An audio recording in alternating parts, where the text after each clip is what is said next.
This phenomenon refers to the way our performance and behavior are influenced by the presence of others. Whether you're a student taking an exam, an athlete competing in a game, or simply working on a project with colleagues, social facilitation is at play. To illustrate this concept, imagine you're a musician playing a solo instrument, like the piano. When you're practicing alone, you might feel more relaxed and able to focus on your technique. But when you're performing in front of an audience, you might feel more energized and motivated to give your best performance. This is social facilitation in action. The presence of others can enhance our motivation and performance. The concept of social facilitation has been around since the early 20th century, when psychologists like Norman Triplett first observed that cyclists performed better when racing together than when riding alone. Since then, researchers have continued to explore this phenomenon, revealing a complex interplay between social presence, motivation, and performance. One key theory underlying social facilitation is the idea of evaluation apprehension. This refers to our fear of being judged or evaluated by others, which can either enhance or hinder our performance. When we're in a situation where we feel like we're being watched or assessed, our body's stress response is triggered, releasing hormones like adrenaline and cortisol.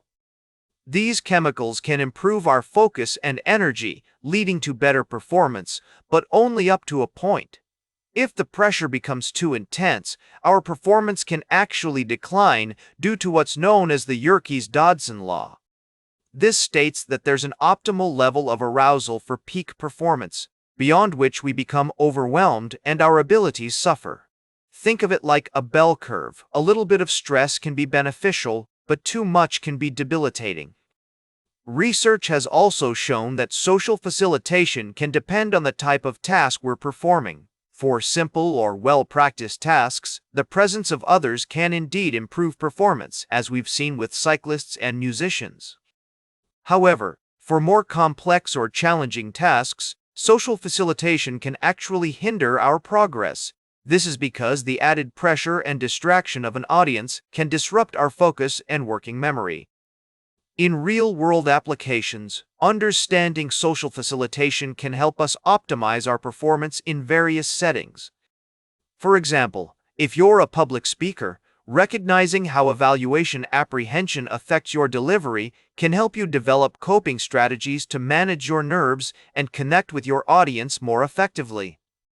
Similarly, if you're an athlete, being aware of the social facilitation effect can inform your training and competition strategies, such as using visualization techniques or positive self-talk to enhance your motivation and resilience. Therapeutically, recognizing social facilitation can be beneficial for individuals struggling with social anxiety or performance anxiety.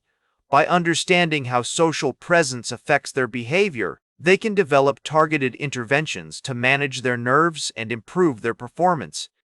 Cognitive behavioral therapy techniques, such as exposure therapy, can help individuals gradually become more comfortable performing in front of others, reducing the negative effects of evaluation apprehension. In addition to its practical implications, social facilitation has also been linked to other psychological concepts, such as social loafing and de-individuation. Social loafing refers to the phenomenon where individuals exert less effort when working in a group than they would if they were working alone. De-individuation, on the other hand, occurs when we lose our sense of identity and self-awareness in a crowd, leading to behaviors that might be uncharacteristic or even antisocial. As we conclude today's episode on social facilitation, remember that this concept highlights the intricate dance between our internal motivations and external social influences.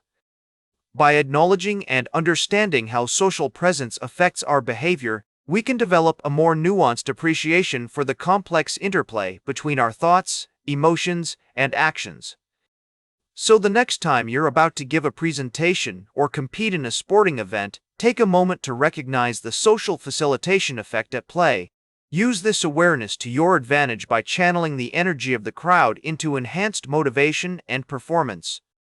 And when faced with situations that trigger evaluation apprehension, recall the Yerkes-Dodson law, Aim for that optimal level of arousal where you can perform at your best.